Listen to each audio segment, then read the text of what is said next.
Hello guys, magluluto tayo ngayon ng chicken curry in my own style. Ika na, lutong bahay lang to, hindi ito pambenta, kundi pang-ulam lamang namin ito. Naisipan kong i-vlog.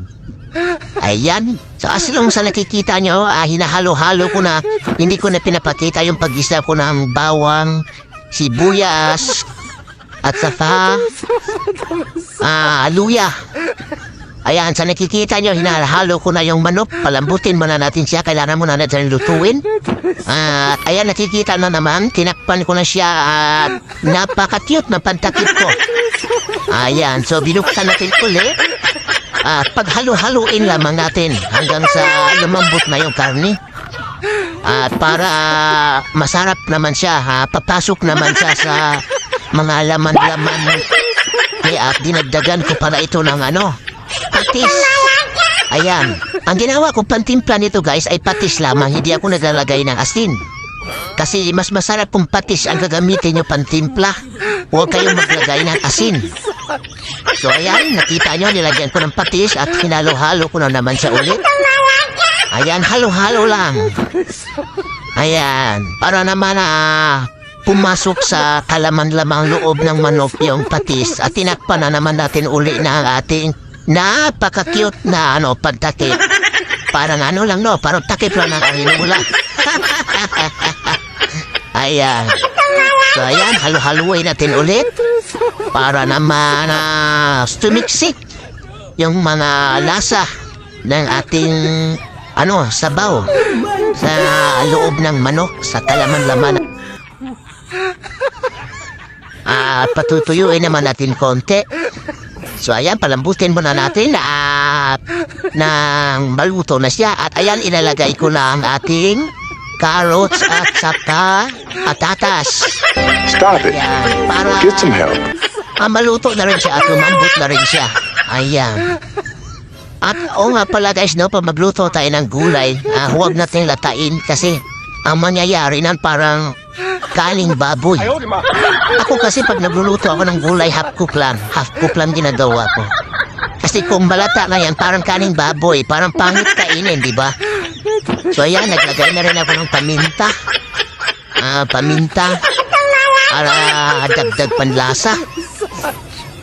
O ayan, naglagay na tayo ng paminta at saka dahon at saka durog na paminta nilagay ko dyan. Ayan. Lutuin muna natin siya at paghalo-haluin para naman masarap naman siya.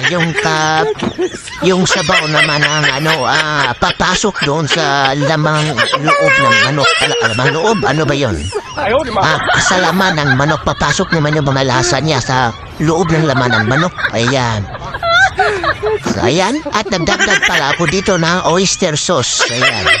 Kayo kung hindi kayo naglalagay sa oyster sauce na sa inyo lang naman yan, anyway, optional lang naman yan. Pero ako naglalagay ako ng oyster sauce para masarap siya. At ayan, paghalo-haluin na naman natin siya. Hanggang yung oyster sauce naman ay ayun na papasok doon sa laman-laman ng mga manok na niluluto natin para sumarap naman siya. At takpan na naman natin uli ng ating napaka-cute na pantakip.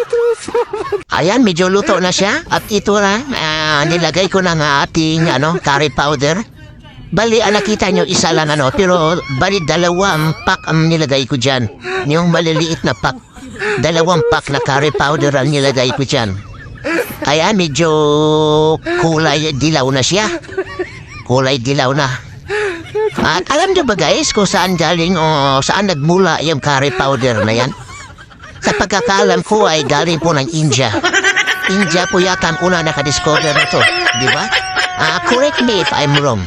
Sa pagkakalam ko ay galing ito ng India. India ang una nakadiscover na to at marami na rin ang gumagaya.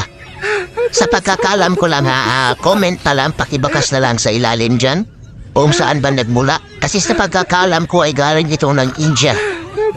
So gaya na sinabi ko, correct me if I'm wrong. At dyan, nilagay ko na ang ating atsal o red pepper. Kasi hindi na siya pwedeng isabay dun sa pagisa. Kasi mahamog, malata siya, malata. Pangit siya, pangit kainin paglata ang ating red pepper o atsal. So ayan, tinakpan na naman natin uli hanggang maluto na talaga siya. At dyan na po ilalagay ko na ang ating gata. Bali, isang pirasong gata lang po ito na nabili dyan sa talipapa. Ayan. Isang pirasong gata lang yan. At alam niyo ba kung magkano yan dito sa amin? Ayan po ay 35 pesos. Ayan, 35 pesos po yan dito sa amin. Ayan. Sa palagay ko, saktong-sakto na yan kasi niluto natin yung manok. Ulam ko lang 1 kilo lang naman yan. Kasi pangbahay lang naman.